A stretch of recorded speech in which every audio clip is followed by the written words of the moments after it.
চাও কিছু বিজিবি আছে না এগুলো এগুলো বিসিবি বিসিবি এগুলো বিসি রে তুমি শেষলে তো বুঝে যাবে এখন আস্থা ফালতু একটা দাও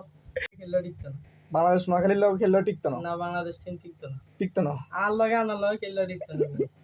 কিনলে চরম অবস্থা কিনলে ধরো কলেজ মিস করিয়ে লাইছি এই খেলা চাই বলে এই খেলা দেখি আমি হতাশ হ্যাঁ পুরাপুরি অনার হতাশ সেভেনে সামনে আছে সেভেনে খেলা একার কান্দ ছে বাংলাদেশের খেলা জীবনে চাইতেন না ভাই আজীবন আছে না জীবনে চাইতেন না নোটিফিকেশন আইলে আবার ঢুকতে ভাই আবেগে হেক্তা আবেগে কাজ করে বিবেকে কাজ করে না বিবেকে না জায়গা দেন নোটিফিকেশন আইলে বিয়ে কাজ করে ভাই আর মোবাইলের ওয়ালপেপার দিয়ে রাখুন বাংলাদেশে খেলা জিতেন না আচ্ছা জান এটা ফতে ঢুকলে মতন যা সামনে হড়ে এটা প্রতিজ্ঞা ভাই বাংলাদেশে খেলা চাইতেন না আচ্ছা বাংলাদেশের খেলার এই দুরবস্থা কিনলে এটা কসে জানো না এই তুই তো রেগুলার বাংলাদেশের- খেলা শান্ত শান্ত এই তো অধিনায়ক ভাই হিজারে যদি আয় হারে হিজারে আয় আগে কতন হিড়ি গরুর দুধ দোয়াই গরুর দুধ গোসল করম ভাই আচ্ছা ঠিক আছে